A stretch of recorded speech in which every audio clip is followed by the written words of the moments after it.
अहिलेको सरकार र शिक्षा मन्त्रीले शिक्षामा समानता ल्याउँछु भनेर प्राइभेट बोर्डिङहरूलाई चाहिँ नियमन गर्नुपर्छ भनेर भनिराख्नु भएको छ र नियमन आवश्यक छ। यसमा कुनै दुई मत छैन।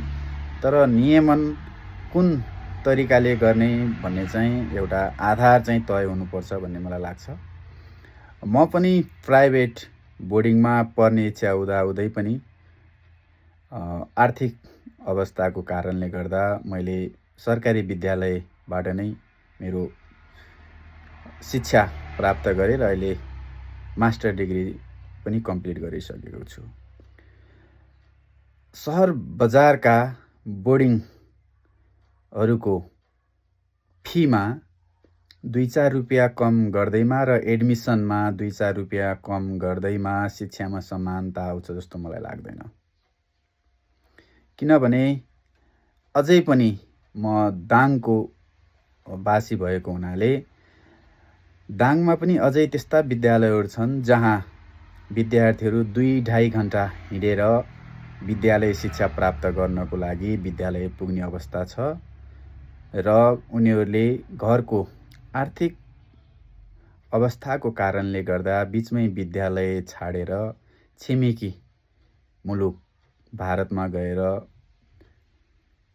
रोजगार गर्नुपर्ने बाध्यता छ।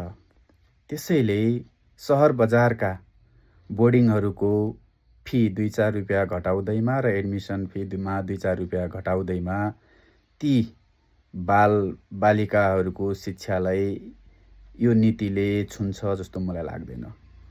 किनभने विद्यालय स्तरको शिक्षा त अहिले निशुल्क छ नि त। निशुल्क हुँदाहुँदै पनि उनीहरू विद्यालयमा गएर आफ्नो विद्यालय स्तरको शिक्षालाई चाहिँ कम्प्लिट गर्न नसकेको अवस्था छ। त्यसको मेन कारण भनेको निजी विद्यालय होइन, उनीहरूको घरको आर्थिक अवस्था, गरिबी र बेरोजगारी हो जस्तो मलाई लाग्छ। त्यसैले साँच्चीकै शिक्षामा समानता ल्याउने हो भने स्थानीय तहसँग समन्वय गरेर त्यस्ता अभिभावकहरूलाई रोजगारको अवसर सिर्जना गरेर र ती बालबालिकाहरूलाई चाहिँ विद्यालय शिक्षासम्म, कम्तीमा विद्यालय शिक्षासम्म कसरी टिकाउन सकिन्छ त भन्ने सरकारले नीति ल्यायो भने अवश्य पनि शिक्षामा समानता आउन सक्छ जस्तो मलाई लाग्छ।